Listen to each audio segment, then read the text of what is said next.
Assalamualaikum warahmatullahi wabarakatuh. Kembali lagi di channel ini dengan bidang studi prakarya dan kewirausahaan.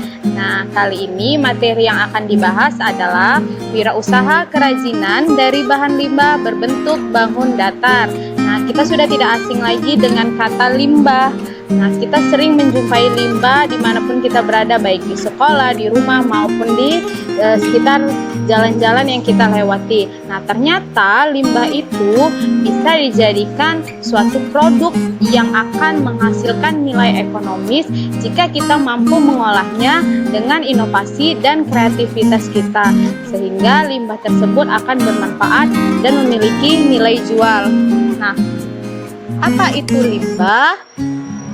Nah, limbah itu adalah bahan sisa yang dibuang atau sudah tidak terpakai lagi yang berasal dari aktivitas manusia.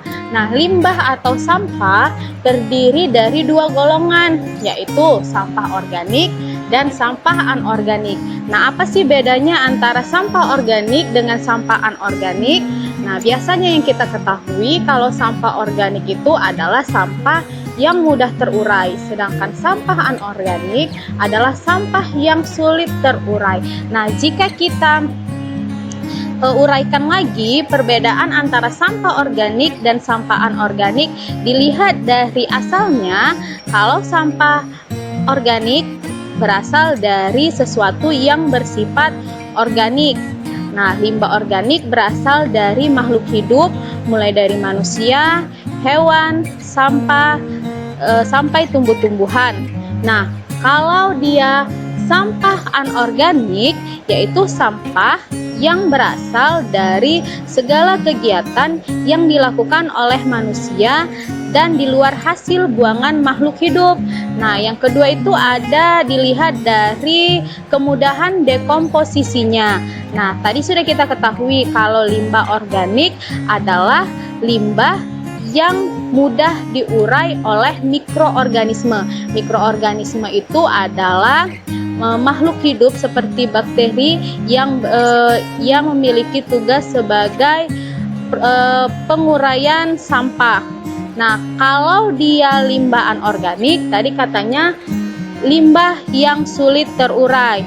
Akibatnya, proses dekomposisi limbah anorganik membutuhkan waktu yang lebih lama dibandingkan limbah organik. Nah, dilihat dari senyawa penyusunnya, kalau limbah organik adalah limbah yang memiliki senyawa utama berupa karbon. Nah, kalau dia limbah anorganik, yaitu limbah yang senyawa utamanya tidak memiliki unsur karbon. Nah, kemudian di sini ada contoh limbah organik dan limbah anorganik. Nah, kalau limbah organik contohnya itu berupa daun-daunan, buah-buahan, sayuran, ranting, kayu, kotoran manusia, sisa makanan. Nah, di sini ada gambar sisa makanan manusia, yaitu berupa pizza, kemudian ada ikan, kemudian ada cangkang telur, kemudian ada daging ayam. Nah, kemudian yang berasal dari buah-buahan ada semangka, apel, pisang. Nah, tumbuh-tumbuhan yaitu berupa bunga, kemudian ada daun-daun kering. Nah, contoh dari sampah anorganik yaitu botol plastik dan kaca, kemudian ban atau segala jenis bahan yang berasal dari karet. Nah, kemudian ada kertas, plastik, kain, aluminium, besi, styrofoam, kaleng, dan kabel. Nah, di sini ada gambar. Ini merupakan gambar dari sampah anorganik berupa botol kaca atau botol-botol plastik. Nah, kemudian apa itu limbah berbentuk bangun datar? Nah, limbah berbentuk bangun datar adalah limbah yang berbentuk bangun yang berdimensi 2, yaitu bahan limbah yang memiliki sisi panjang dan lebar sehingga tidak mempunyai ruang Nah, limbah berbentuk bangun datar dapat berupa bidang yang beraturan maupun bidang yang tidak beraturan. Nah, contoh limbah berbentuk bidang beraturan seperti berbentuk lingkaran. Kemudian ada berbentuk segi 4, berbentuk segitiga, berbentuk segi 5. Nah, contoh barang-barangnya adalah ini ada daun kering, kemudian ada limbah dari kain perca. Nah, ini merupakan limbah yang berbentuk tidak beraturan. Nah, kemudian di sini ada limbah dari CD bekas. Ini merupakan contoh bentuk lingkaran. Nah, kemudian di sini ada limbah kertas, yaitu merupakan contoh dari yang berbentuk segi 4. Nah, contoh kerajinan dari bahan limbah berbentuk bangun datar. Di sini ada gambar kaset kaki yang berasal dari limbah kain perca. Nah, limbah ini termasuk golongan dari limbah anorganik. Nah, ini ada contohnya berupa bunga yang berasal dari limbah kulit jagung. Nah, limbah kulit jagung ini merupakan golongan limbah organik. Nah, kemudian di sini ada bingkai yang berasal dari limbah cangkang kerang, cangkang siput, bintang laut. Nah, limbah tersebut merupakan golongan dari limbah organik. Nah, kemudian perencanaan usaha kerajinan dari bahan limbah berbentuk bangun datar. Aspek penting dalam perencanaan usaha kerajinan dari bahan limbah berbentuk bangun datar adalah yang pertama, ide dan peluang usaha.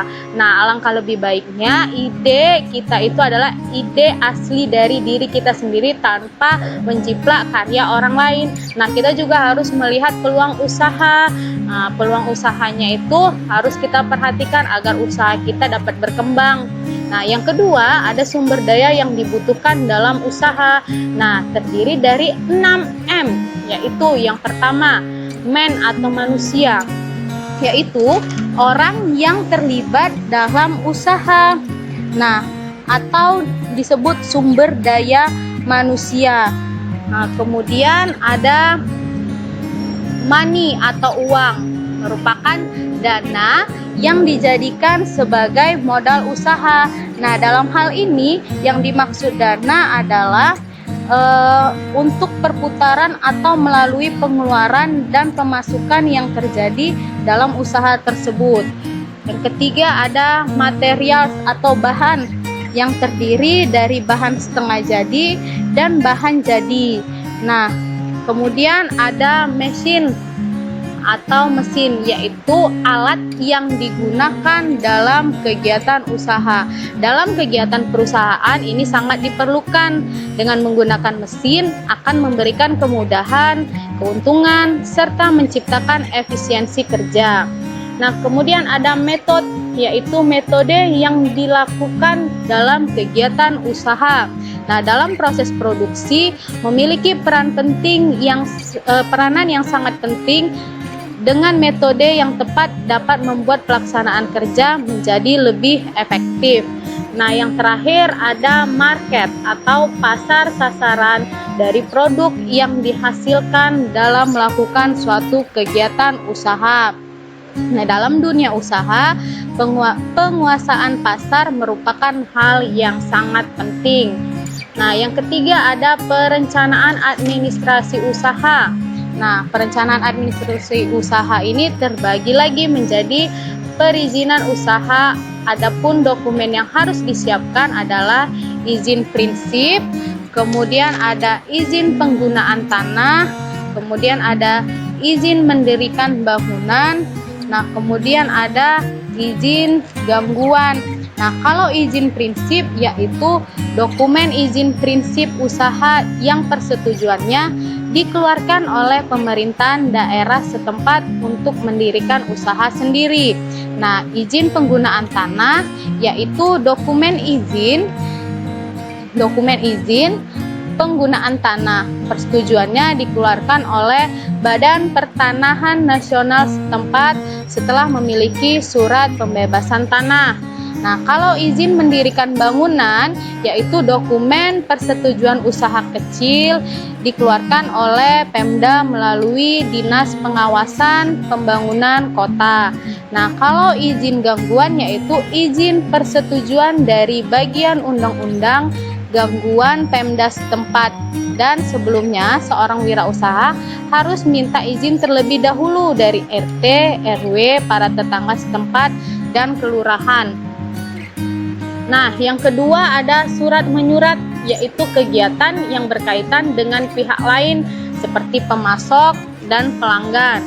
Yang ketiga ada pencatatan transaksi barang atau jasa. Nah, kegiatan transaksi dalam suatu perusahaan dapat dikelompokkan menjadi 4 komponen, yaitu penerimaan uang, pengeluaran uang, penyerahan atau penjualan barang, pembelian barang atau jasa.